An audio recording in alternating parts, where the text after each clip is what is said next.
Broadcasting Company brings you transcribed the new Martin and Lewis Show. Our guest tonight, Bob Hope. And featuring Flo McMichael, Mike Roy, the Martingales, Dick Stabile and his orchestra, and starring Dean Martin.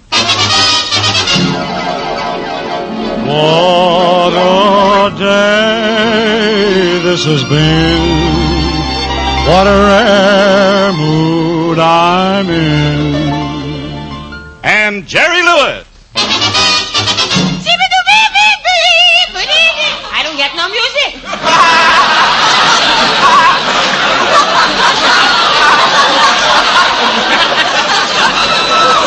Well, Jerry, I'm the singer on the show, and you're the comedian. Remember that? And so stay in your place, will you? What do you want to stop pushing me around for? The show is hardly even started, and already you're trying to be the big man. Go ahead, kick me. Step on me. Wipe your feet on me. You're always poking fun at me. Oh, Jerry, stop. I don't poke any fun at you. Think of all the times I've defended you. You defended me. Of course, many times. You're so ungrateful. Ungrateful? What did you ever do for me? Give me a for instance. I'll gratitude you.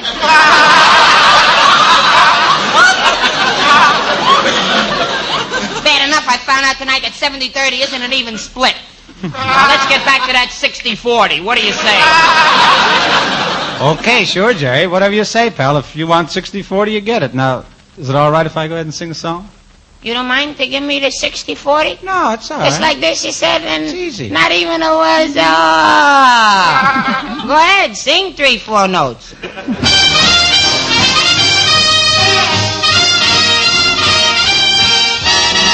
Pack up all my cares and woes. Here I go while I'm singing low. Bye, bye, blackbird. Where somebody waits for me, sugar sweet and honey so is she.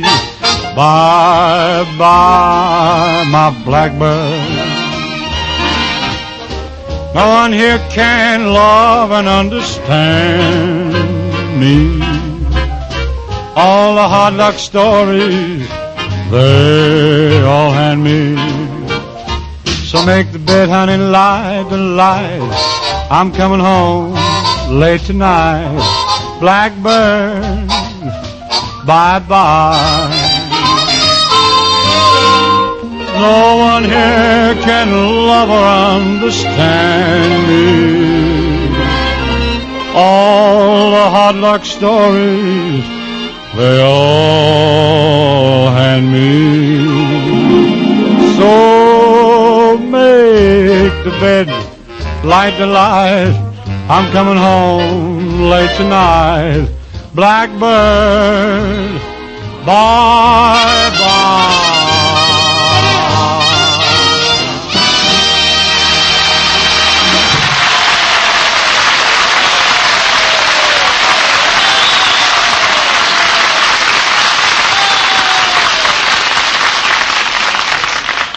As you know, ladies and gentlemen, Dean Martin and Jerry Lewis are two young men who overnight have become the nation's comedy hit.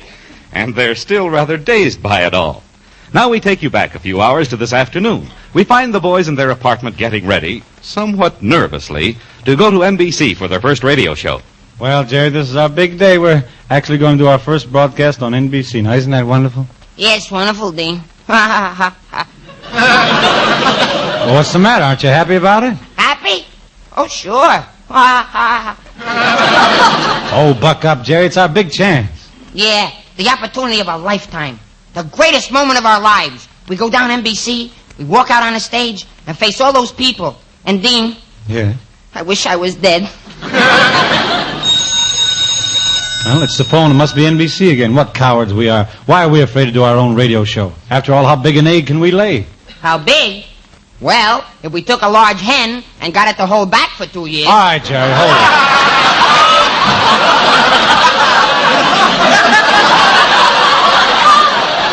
We've been acting like two frightened mice all day. We've got an ironclad contract to do the show. We've got to talk to NBC sometime.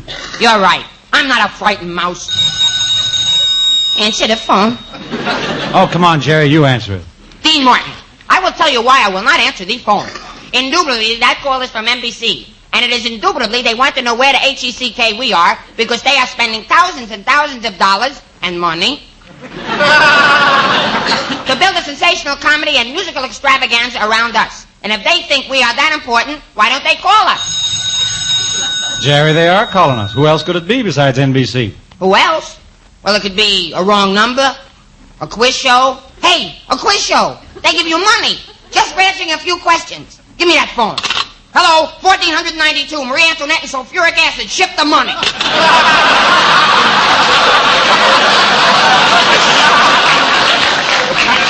Jerry, we got to get down to NBC right away. Let's go. Dean. Yeah? I'm scared. Look, we've done all right so far. We shouldn't be afraid. We did all right in nightclubs, didn't we? Yeah, but those people paid $10 cover charge, so they had to like us. But at a radio show, the audience gets in for free, and at those prices, they can afford to hate us. But, Jerry, this is what we've dreamed about. All the things we fought for. Who knows? This could make us famous. Yeah, famous. We could even become important actors. Yeah, important actors. Our names in lights, celebrities, stars in pictures. Yeah, names in lights, celebrities, stars in pictures. I can see it all. Big hits in nightclubs. We're famous. Everybody wants us. Hal Wallace signs us for Paramount Pictures. NBC signs us for a radio show. We flop.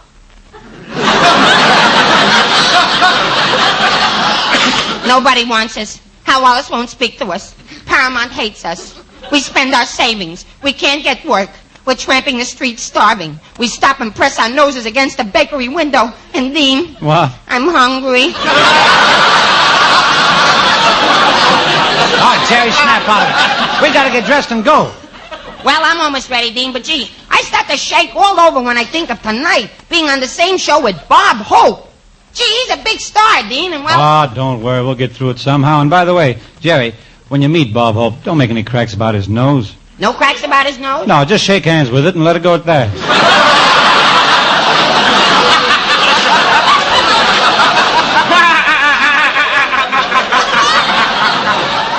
Shake hands with it. Hey, that was a sterling one. Look, Dean, you're the singer and I'm the comedian, right? That's right. You're supposed to sing and I'm supposed to tell the jokes and get the laughs. And yet you just told a joke and got a big laugh. Don't do it no more.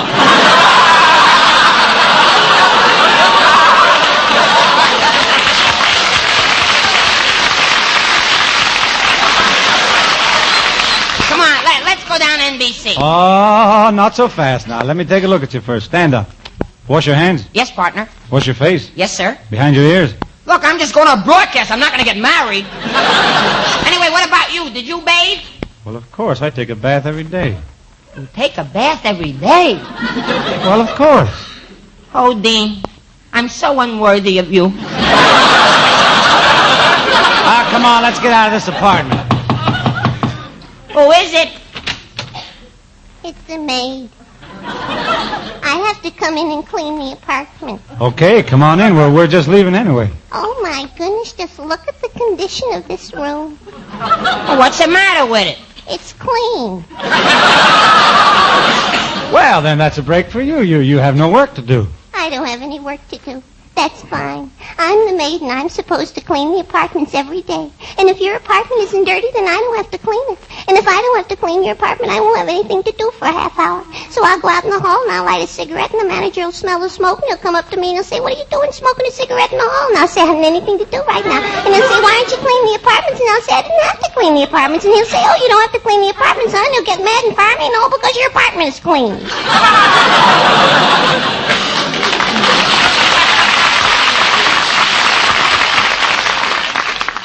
It's people like you who cause unemployment. Miss, there's one thing I don't understand. What's that? Are you for real? Ah, miss, we're not trying to get you fired. Do the best you can. We have to leave, so come on, Jerry, let's go. Okay. Oh, my goodness. Now what? There's a discrepancy in the bathroom. A what? One of you has to get married. The towels say his and hers, and you're a his and his. Well, okay. Look, just put in 2 hises, and that'll fix it. Oh, it's not as simple as that. If I give you another his, then I'll have an extra hers. And at the end of the week, I'll have 148 hises and 149 herses. And the manager won't know why there's more herses than hises because you don't know how many hises and she's there are in the building anyway. Okay, take all the towels out, all of them. From now on, we'll dry on newspapers. My, you're odd people. We ain't odd. We're entertainers. We're Martin and Lewis, and we got a radio show to do in a few minutes. Oh, you're on the radio. What do you do? Well, one of us is a singer. And the other guy's the funniest comedian you ever heard. Tells big jokes, kills the peoples, gets big laughs, and he screams and people laugh, and he's so funny. Which is which? All right, come on, Jerry. Let's go to NBC.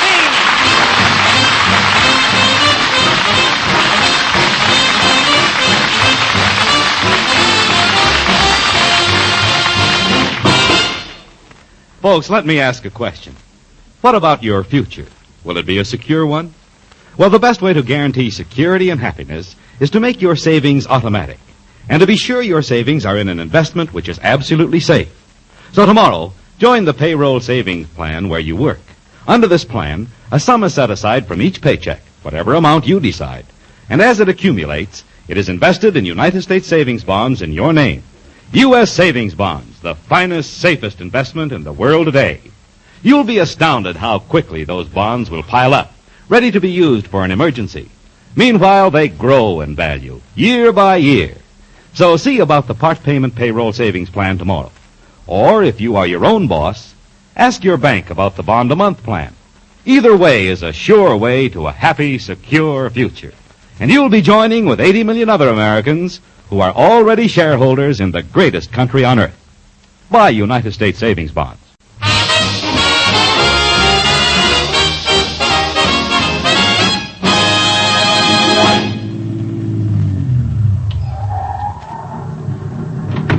Well, this is NBC, Jerry. I'll park the car and you go on ahead. I'll wait for you, Dean. Oh, what are you afraid of? Buck up, Jerry. I never saw anyone so timid as you are. I can't help it, Dean. I'm so worried I got butterflies in my stomach. Now, take an aspirin. The butterflies will go away. I took an aspirin. They're playing ping pong with it. Go ahead, Jerry. I'll meet you in front of the studio. Bye. Bye.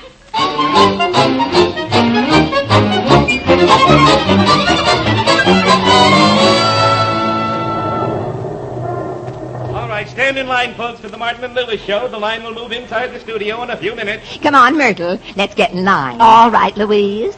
Oh, I just hope this Martin and Lewis show we're going to see is as good as Ladies Be Seated. You know, Myrtle, they've got the cutest comedian on Ladies Be Seated. Really? What does he do? He pulls the chairs out from under him. Oh, how ridiculous. You're always bringing me to these silly radio shows, Louise. Like that program, Life Begins at 80. What a foolish idea. Well, what's wrong with it? Louise, if I thought life began at 80, I'd have committed suicide 65 years ago. Pardon me, ladies. Can you tell me how to get into the Martin and Lewis show? We're going in, young man. Get in line behind us. We always come to see these new comedians the very first week. Oh, swell. Yes, we have to. They usually don't last for a second week. They don't, huh? Well, you don't know Martin and Lewis. They're the best comedians in the whole world. And I say that for two very important reasons. Bread and butter. Oh, I'm so anxious to see Dean Martin. You know, Myrtle, that Dean Martin's the whole show as far as I'm concerned. He really has talent. Now, wait a minute, lady. It takes two to make a team. Martin and Lewis. That's the team. They got to stick together. That's the way it is with any team. Where would Fibber be without Molly? Where would Kaiser be without Fraser? And where would Drew Pearson be without President Doesn't quite fit, does it? Hey, Jerry, I parked the car. Let's go inside. What are you standing in this line for? Oh, it's Dean Martin! Hello, girls. Mr. Martin, don't tell us that this odd-looking young man is your partner. That's right. He's my partner, Jerry Lewis. You see, Myrtle, I told you that Dean Martin was the whole show. Oh, now, just a minute, ladies. Jerry isn't so bad. In fact, he's a very nice guy. He's a wonderful guy. Why, Jerry's the important half of our act. He's the talent. He's the one who gets all the laughs. He's the one the critics rave about. He's the one the people love. Ooh, what a hand. Well, I'm sorry. We have to go, ladies. Come on, Jerry. We got to rehearse. What are you going to sing, Mr. Martin? I'd like to get you on a slow boat to China. It's a deal. Get the tickets and I'll meet you at the dock. Come on, Jerry. Let's get inside the studio.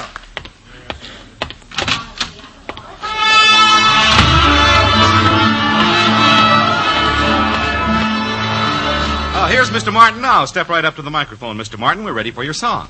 Yeah, you sing, Lee, and I'll lead the band. Lead the band, Jerry. Do you know anything about leading a band?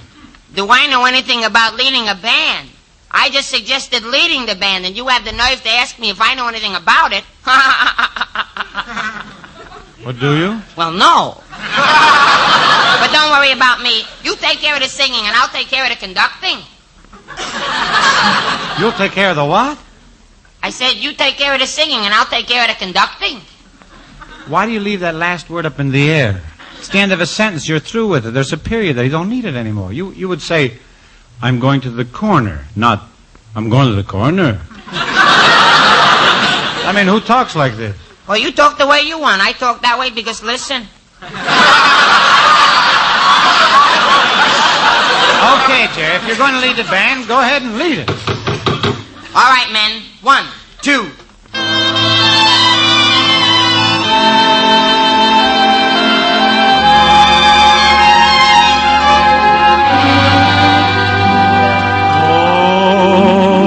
Daddy made up this lullaby just to sing it to you. Soon as you learn this lullaby, you can sing it to your dolly too. Ta-da, ta-la-da, ta-la. Play peekaboo with a star. Hush by baby when shadows creep. Dreamland is not very far. Ta-da, ta-la-da, ta-la. Just like the angel you are. Rock-a-bye, baby, now you're asleep. Ta-da-ta-la-da, ta-la. Ta-da-ta-la-da, ta-la. Ta-da-ta-la-da, ta-la. Play peekaboo with a star. Hush my baby when shadows sleep. Dreamland is not very far. Ta-da-ta-la-da-ta-la. Just like the angel you are. Rock-a-bye, baby, now you're asleep.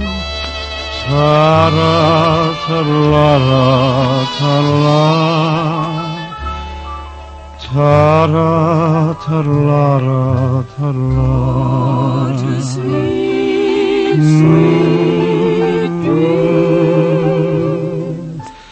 go to sleep.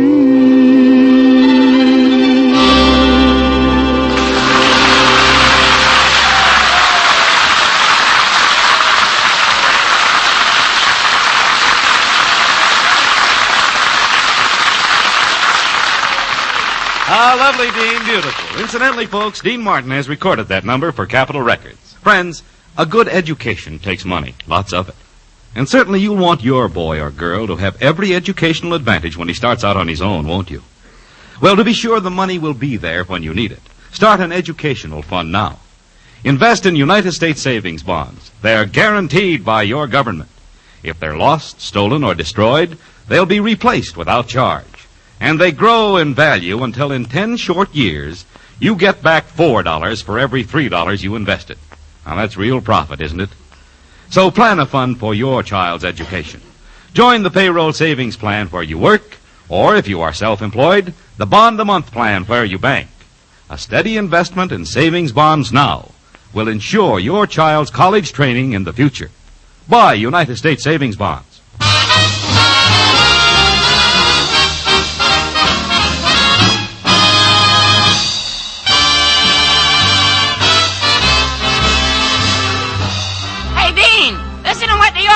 Playing. They shouldn't do that. Well, why not, Jerry? Sounds like the Bob Hope Show. Hey, Dick, Stabile, hold it. This is the Martin and Lewis Show starring those two sensational partners, Bob Hope and Swan Soup. Thank you.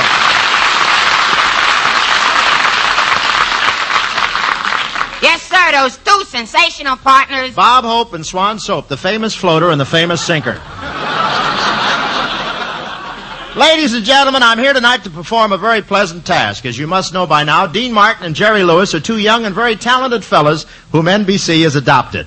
I'm sure they'll bring you many hours of top entertainment, and I'm sincerely honored to be here and welcome to the network the handsome, talented, gorgeous voice, Dean Martin. Well, thanks, Bob, for all the wonderful compliments. And his partner, Jerry Lewis. Thanks, Bob. Now, thanks, Bob, for, I don't get no compliments. Jerry, is that any way to talk to Bob after he comes all the way down here to wish us luck? I think it's very swell of him. Oh, it's nothing. I didn't have anything else to do this evening. It's the maid's night off.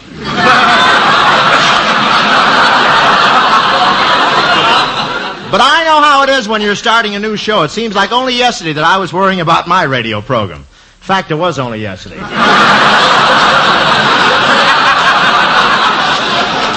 Well, we really appreciate this, Bob. We figured we need plenty of help to succeed in Hollywood. Oh, I'm sure you're going to be very successful, Dean. Well, how about Jerry? Yeah, how about that?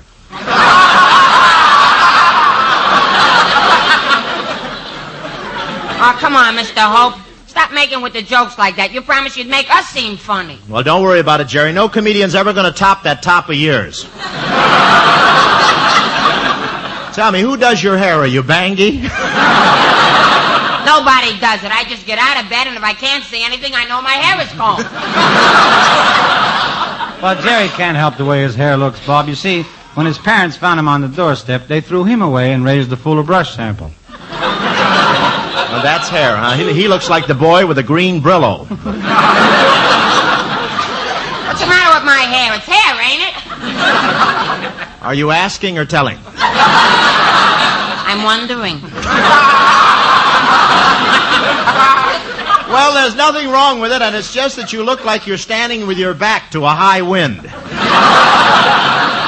It just grows that way, and I'm not standing with my back to any high wind. On the contrary.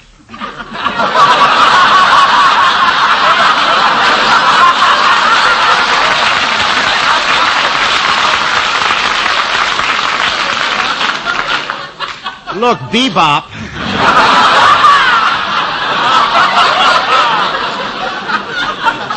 Were you born, or did your mother miss a question on truth or consequences? Listen, what's wrong with it if I happen to like my hair rather short? Rather short. What does the barber use, scissors or sandpaper? Oh, the barber uses scissors, but he works from the inside. And he sings, too, you know. Can I go now? Yeah, anytime. That's all we can get with that. Go, it's all right. Well, it just so happens I have to keep my hair short, Mr. Hope. Every time I let it get any longer than this, my knees buckle. It didn't pay.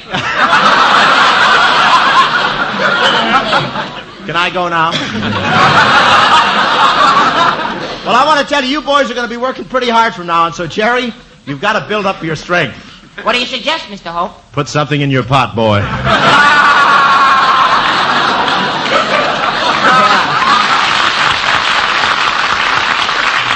Oh, Jerry will fill out when he gets a little older, Bob. You know, he's not as old as some comedians.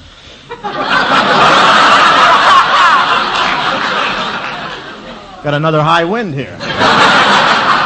Don't look at me when you say that, you West Point victimone. You're looking at a man of 31, you know. No laugh? 31. 31. 31. He keeps doing it till he gets a good reading. Wait a minute, Mr. Hope. I saw your birth certificate, and you're not 31. Jerry? Don't try to stop me, Dean. The birth certificate said born in 1910, and this is 1949. You're not 31, you're 35. Thank you, Joel Kupperman. Nice counting. Did you hire an income tax man this year, or are you leaving us soon? Well, you see how young he is, Bob? It was embarrassing when we were working in nightclubs. It was embarrassing? Yes, after we finished our act, Jerry would step up to the bar and order 3 fingers of Mead's formula with a pablum chaser. I know. The other night he was on my show. After every joke he told, I had to throw him over my shoulder and burp him.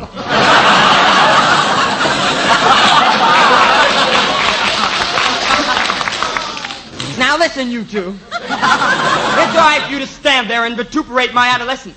But I will have you know that Gerald Lewis is capable of exuding as much sophistry as anyone else.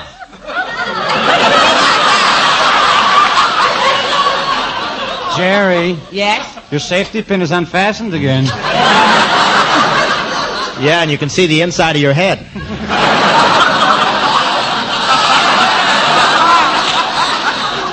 You fellas are just jealous because when I go over to Paramount, Jane Russell holds me on her knee. What do you think she holds me? Off? You peaked. You know, Bob, we envy you making pictures with all the big stars. Did you have a hard time getting started into show business? Hard, Dean? Yeah. You know, one time in New York, I lived for 6 months on nothing but donuts. Every time I'd ask an agent for a job, I'd get so nervous I'd break out in powdered sugar. Fortunately, I had a partner who broke out in cold coffee.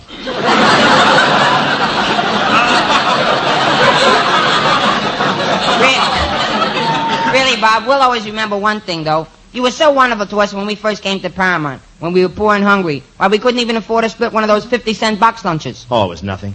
Nothing. You call it nothing, making us a special one for a quarter?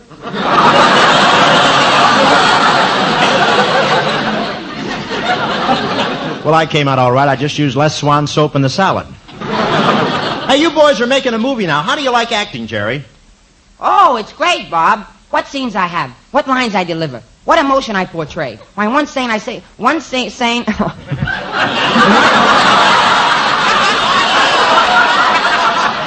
Start over. It's tape.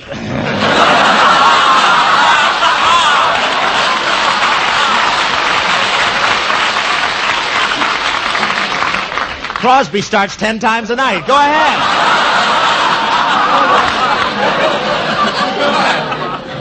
I better hurry. We'll be here till Christmas. All right. Why, yes.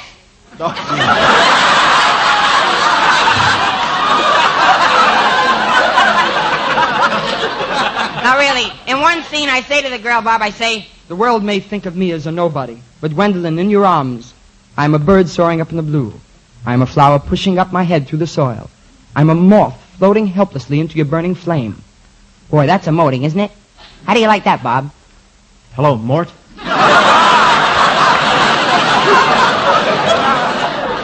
Jerry, tell me one thing. What's that?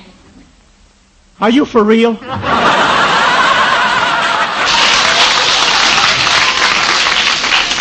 Just wait a minute, Mr. Hope. That's my line. I don't care if you are Bob Hope. No comedian's supposed to steal another comedian's lines. Okay, Runt. What are you going to do about it? Hello, Mort.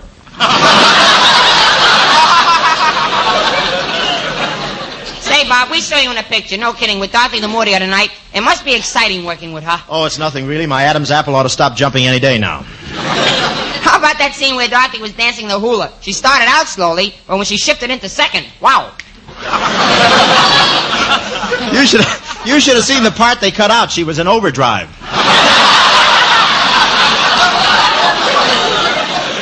You know, I bet that film is still flopping around on the cutting room floor. Yeah, I get the good one. Yeah.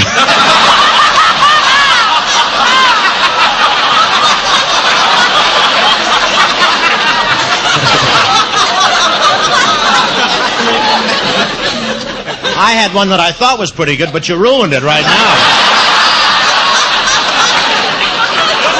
Would you mind trying your line once again? All right. You know, I bet the film is still flopping around on the cutting room floor. Yeah, only last week they finally beat it to death with a stick. Thank you very much. Say, by the way, fellas, I'm throwing a little reception for you guys tonight after your show. Oh, reception for us? You hear that, Jerry? Yeah, can you get some girls, or is this too sudden? We'll be... Oh, step all of it. It's nothing at all. just a little thing. Yeah, what? Would you mind... You're not exactly Saratan to me, you know.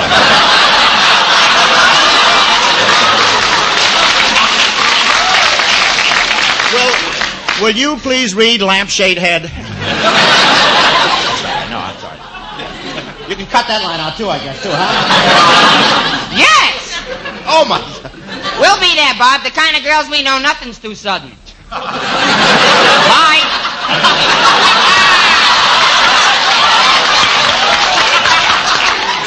Wait, I'll get my hat and go with you. And another thing, fellas, it's going to be a formal party. It's formal? Yeah, bring your own pool cue.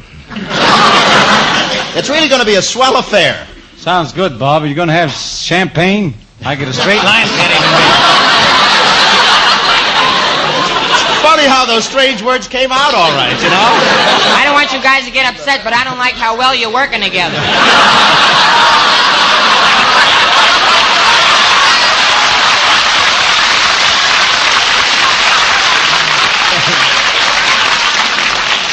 Don't worry, I can never match that hair. I'm having trouble growing it back here now. Would you mind feeding me again, if you don't mind? Sounds good, Bob. Are you going to serve champagne? No, I couldn't get any champagne, so I'm serving 7-Up and Coke. Nobody will know the difference. Wait a minute, Bob. No one would take 7-Up and Coke in preference to champagne. I would, but I'm only 23 years old. What do I know? This kid's really going to live tonight. At midnight, he'll be drinking Ovaltine from Margaret O'Brien's slipper.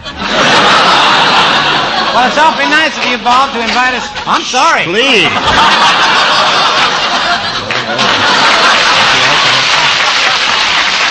Well, I hope you folks are enjoying our career.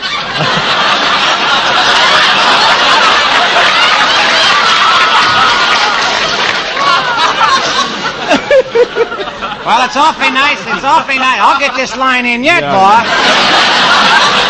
I hope you have it right when you get your chance. Go ahead. It's awfully nice of you to come over for our hour show. And to invite us to your party. Who's going to be there? We'll need an hour to hatch this thing. Where are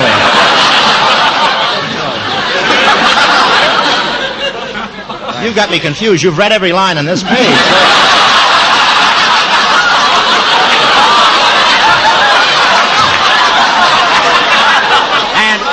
And after looking it over, you can have them. Now try this one. May I ask a question? I didn't get your name.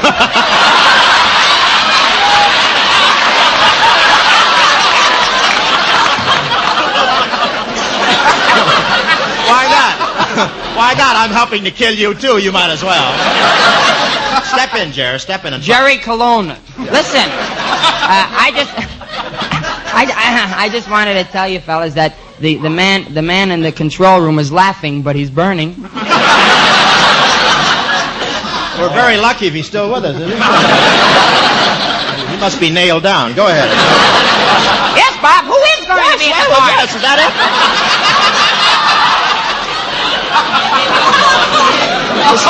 This may put Mortimer out of business, you know. What'd you say? I'm sorry, Dean. I didn't mean to ignore you. I just said it's awfully you nice. sing like mad, don't you? Where would you say? Right now, I wish I were singing. Look, it's awfully nice of you, Bob. Yes. There, that's you. To invite us to your party. Now, who's going to be there? Oh, I've asked a lot.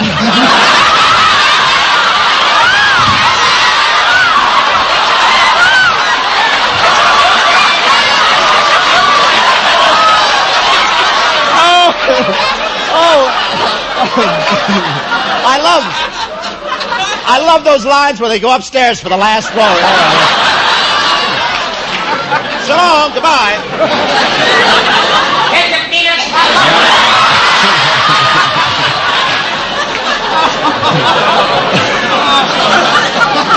Nothing like getting a fresh start. I say, are you sure Abbott and Costello started this way?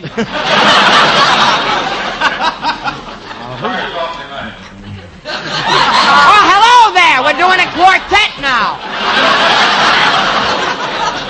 Bob, He's still talking. Isn't that a doll? who's going to be there? At the party.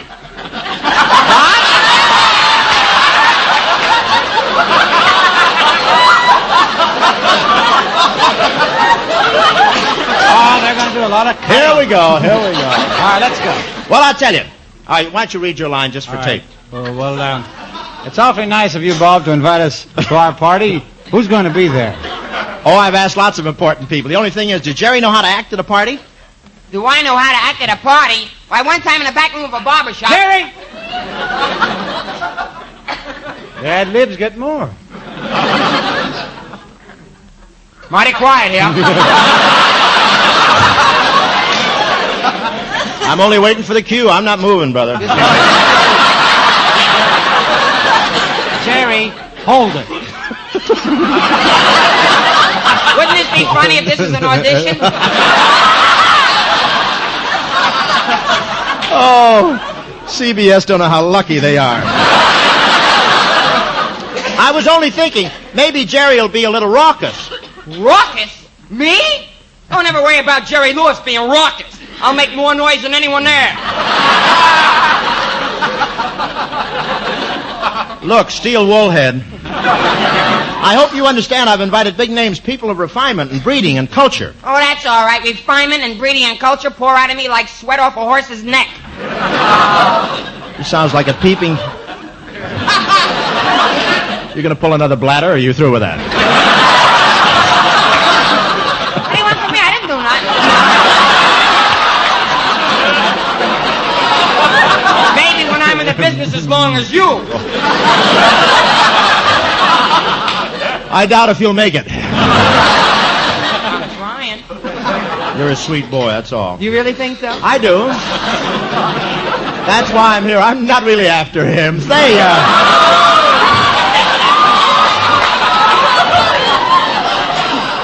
where are we? Where'd we stop? You know? I don't know whether I should go after this line or not. You know, he sounds like a peeping Tom who got his peep caught in a small keyhole. That's what I said. It's going to be quite a party. I asked Cary Grant, Randy Scott, Barbara Hutton. Barbara Hutton, the heiress? Will she be there? Well, no, she can't make it, but there'll be several girls from her store. Hey, Bob, really, I'd like to have a date with one of those big movie stars like Barbara Stanwyck, Elizabeth Scott, or Diana Lynn. You think you can fix me up? Not enough. Just a minute, Mr. Hope. There's just one thing I'd like to say to you. Perhaps I don't look as good as some others with a physique, but it's arbitrary to me to listen for any one of those persons that shouldn't have considered... The cops are here.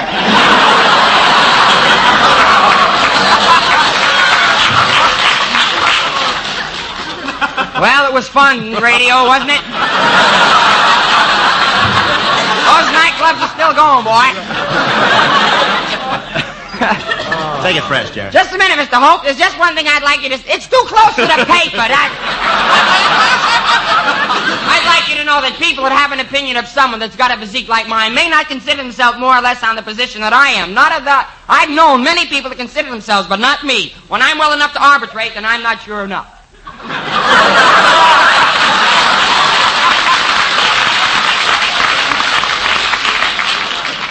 Would you mind repeating that? Yeah. Say, never mind. I've got to go now. See you at the party tonight. Well, okay, all kidding aside, it was nice of you, Bob, to come down and help us get started. We really appreciate it. While we're talking this way, Bob, there's something Dean and I have been wanting to say to you for a long time. What's that, Jerry? Well, Bob, we don't know what we'd have done without you since we arrived in Hollywood. You've always been willing to give us a helping hand when we lack courage and confidence. There was always you to go to. We could confide in you when we feel blue and all alone in the world. We could come to you with our troubles. And, Bob, Yeah? you're the type of guy we've always wanted for a mother.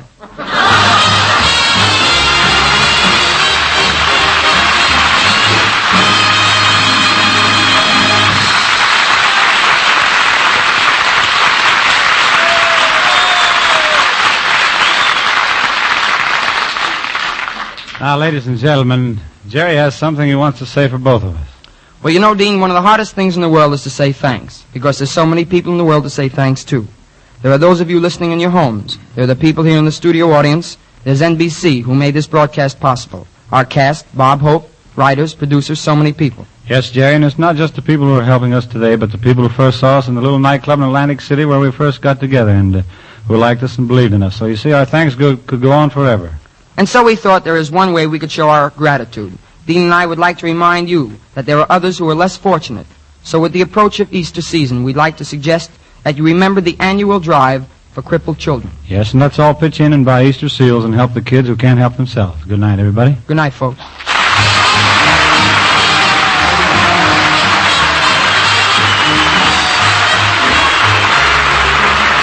You've just heard transcribed The Martin and Lewis Show, produced by Robert L. Red and written by Norman Sullivan, Dick McKnight, Ray Allen, and Chet Castellaw. Bob Hope appeared through the courtesy of Paramount Pictures and soon will be seen in Sorrowful Joan. Next week, our guest will be William Bendix. Tune in to your NBC station each Sunday evening at this same time for The Martin and Lewis Show.